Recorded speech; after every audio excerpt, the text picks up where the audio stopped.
Perfect. Well, I will get us started then. Hello, everyone, and welcome back to one of these interview episodes of the SWW show. I'm Mike, and today with me is a special guest from definitely decently around the world. To get us started, do you mind introducing yourself and the game we're here to talk about? Yes, hello everyone. I am Adrian. I come from Hypercloud Games, and we are developing a 2D strategy builder defender game called Defenders Dynasty. Make sure to check it out on Steam. It will soon be available for public. Yeah, so obviously we're talking the game. It's currently set. We'll come back to it, but obviously its current set release date on Steam is Q1 of 2025. So that is coming real soon. We're kind of in the start of that right now. To get us started, as you said, this is a 2D strategic-based defense game. What kind of, obviously it's a lot of words that I think mean a lot of things to different people. If people don't know, how would you describe this kind of game to people? Okay, so the game really wants to capture the times from like 5th to maybe 12th century, with all the resources, buildings, armies, and so on. But don't take this as for granted. So basically, what I want to say is that this game is not really hardcore medieval game. It has some like fantasy objects in it. You will also see some different kinds of armies or enemies that try to defeat your village, and those may not come from medieval times. Some are fictional or some from some other times. Also, heroes that will help you defend your village will have some special abilities. They will charge them and use them to defeat those enemies. So basically, yeah, the medieval is just the base of the game. No, that makes a lot of sense. So, what kind of led the inspiration for making this project? Was there some sort of games out there that you and the team kind of released out that you wanted to kind of improve upon? Was there just kind of like pitching around? Where did this thought came from of kind of actually going through and making this? In fact, yes, we all on the team, we love to play strategy games. One of our greatest inspirations is definitely the Crusader Kings series. I'm sure all of you have heard about it.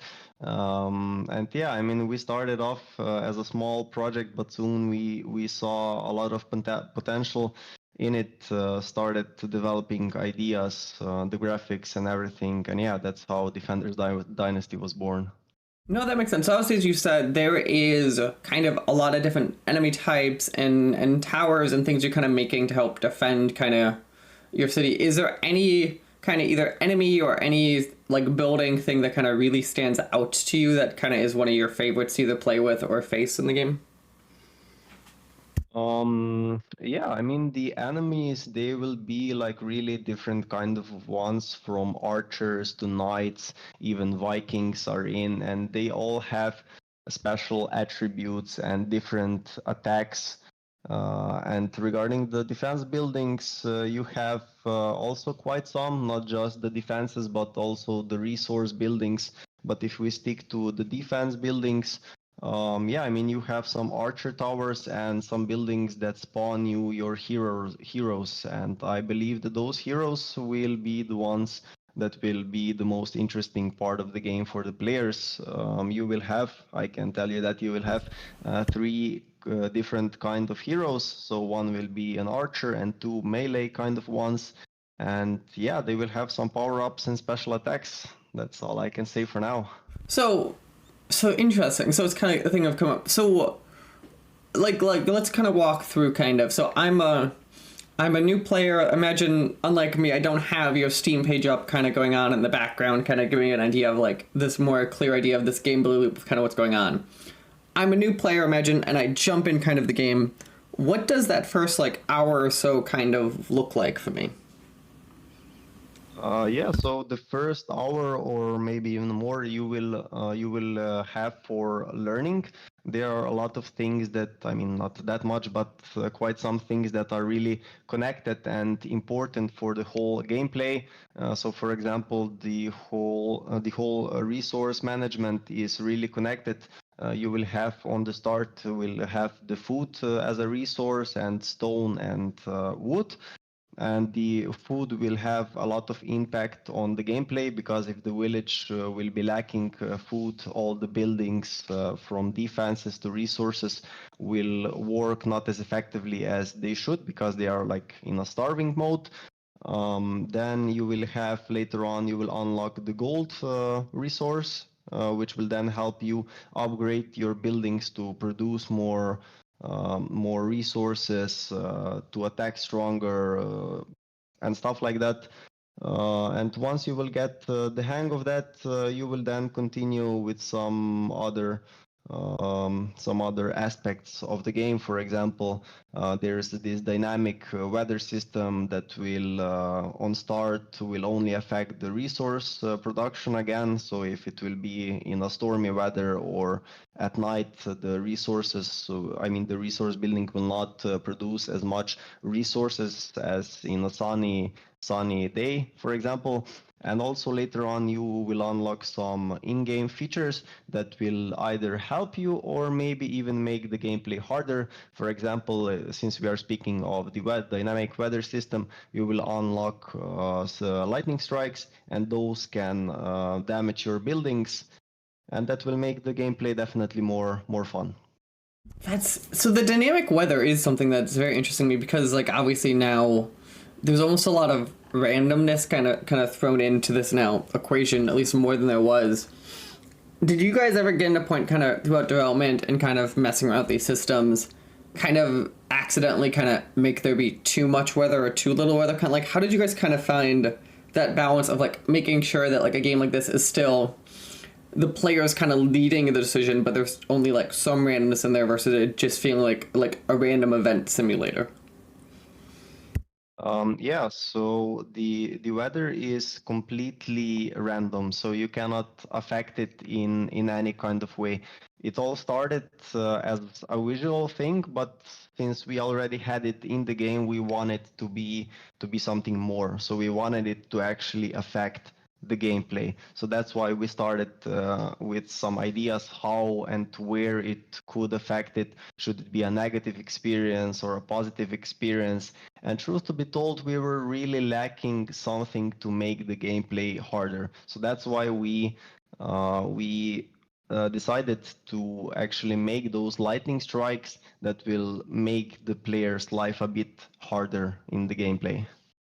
That's interesting. Were there any discussions of like once they're added and you kind of saw that pulling them back ever, or was it kind of like one of those that like once you added the system in you kind of saw it kind of all come together really well? I mean, it really came together really well. We love the idea. We also asked our community about it, and they found the idea really cool, because there are not quite much games, especially strategy games, where you would see this kind of dynamic weather, especially like lightnings affecting the gameplay, so demolishing or harming your buildings or something like that. No, and it's always interesting because so I'm actually a big fan of kind of these games like this or tower defense games, and that is always something I always think of kind of when thinking of designing these is always the level of like what's the level of building should it basically be damaged or destroyed or not. Did you guys kind of go back and forth on this level of can things fully destroy buildings versus damaging them, or kind of was your thesis always kind of going into this like let's make these buildings all kind of very destructible and kind of deal with the repercussions of that? Yeah, actually, we were thinking about this, how to balance this kind of stuff on the beginning, and once you will unlock this feature, the buildings will be really destructible. And later on, you can use the magic orbs that you will get through the progression of the gameplay, and then you can upgrade the resisting of the buildings to the lightning strike specifically. So the lightning strike will not be able to demolish building with one lightning strike, but if the building will be in full health, it will need more lightning strikes to demolish it. Oh, interesting. So you do kind of have systems in place to kind of control for these extreme events. Is there Yes.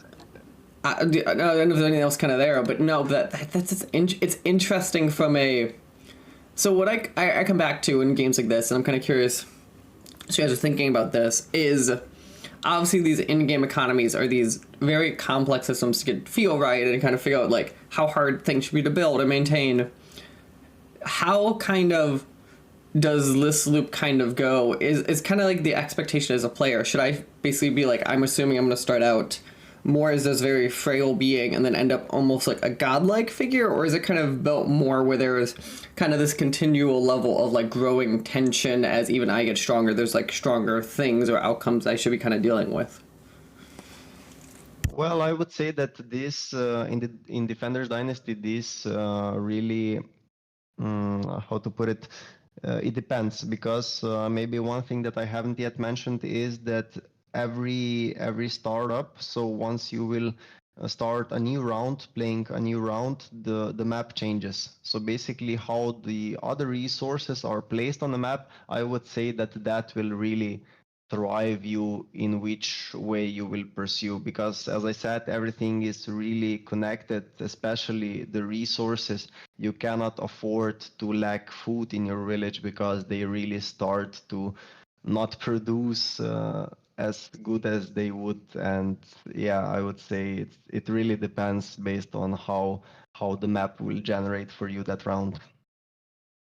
So, kind of, I want to jump back into that, if you don't mind, for a second, too. So, the map generation, right? So, obviously, it's a very big piece that has a lot of randomness there, and as you said, it could very much change how each of them play.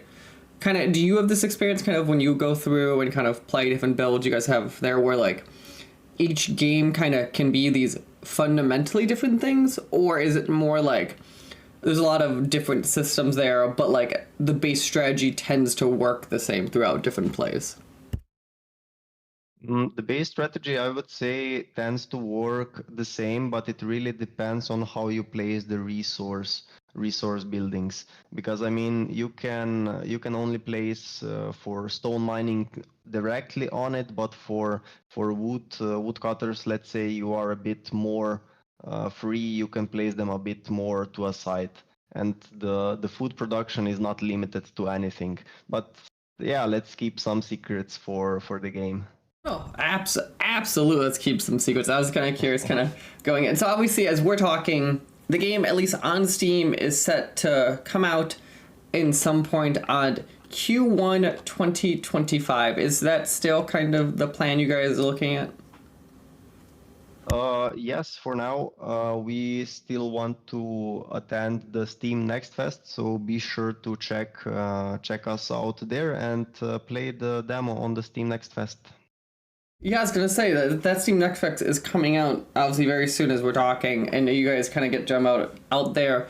Is this going to be the widest range, I assume, of at least projected? I'm assuming the widest range of players that has tested the game at one time. Do you think? Yes, for sure. And we are really looking forward for all the feedback that we will get. And yeah, I hope that we will have enough time to implement the stuff that players will lack in the gameplay. But yeah, I mean, from the playtest that we had till now, the feedback was really positive. A lot of new things got implemented from the gameplay UI, from I mean, all over the game. So yeah, the feedbacks are looking really nice. No, that's always exciting, especially going into, because like obviously I understand it's very stressful, especially I assume for you guys right now going into a combination of launching and then also obviously going even just into the demos, because like this is your first impression. Kind of looking back, I'm curious, has there been any moments of either presenting people or getting feedback from demos that like how you just said, like some tests before kind of changed some UI? Is there anything else or moments that kind of stand out, kind of seeing people play this game that kind of changed development of it? Let me think. Actually, I cannot remember anything really specific regarding the like a feature or something. I mean, there were quite a lot of balancing because, yeah, I mean, on the start, everything is, let's call it so, broken. A lot of things were overpowered, especially the starting waves. So mainly we focused on the resource resources, the waves, enemy waves, defenses, and stuff like that. We really wanted to optimize it for the user experience, so that they do not quit after first 3 or 4 waves because they cannot proceed from there. No, that to me is, I feel like with these games that is the ultimate problem of the later waves very much matter, but those first few waves or first few rounds can very much determine how people feel about a product very fast. Now that is a fun challenge. I'm glad you guys kind of got to see and kind of think about. As we've been talking, obviously the game is Defenders Dynasty. You can go wishlist it right now on Steam. As we said, it'll be part of Steam Next Fest coming soon. You go check out the demo then. Is there anything else on the game that you feel like that we've missed or have not highlighted that you want to shout out or talk about for a few? No, I would say let's keep some secrets. Let's wait till the Steam Next Fest and let's see there. There are for sure some of the features that we haven't touched here, but let's keep them in secrets for now. Perfect. Again, the game is Defenders Dynasty. Go wishlist it right now. You guys are Hyper Cloud Games. That's hypercloudgames.com to find all the information. Is there any other spot we should be sending people to go check out either this game or other work you guys do? No, either our webpage or the Steam page. Perfect. Well, again, I want to say thank you for taking time to talk to me this afternoon for you, and best of luck as you guys are finishing up development and running straight into Steam Next Fest and launching. Thank you for having us. It was nice.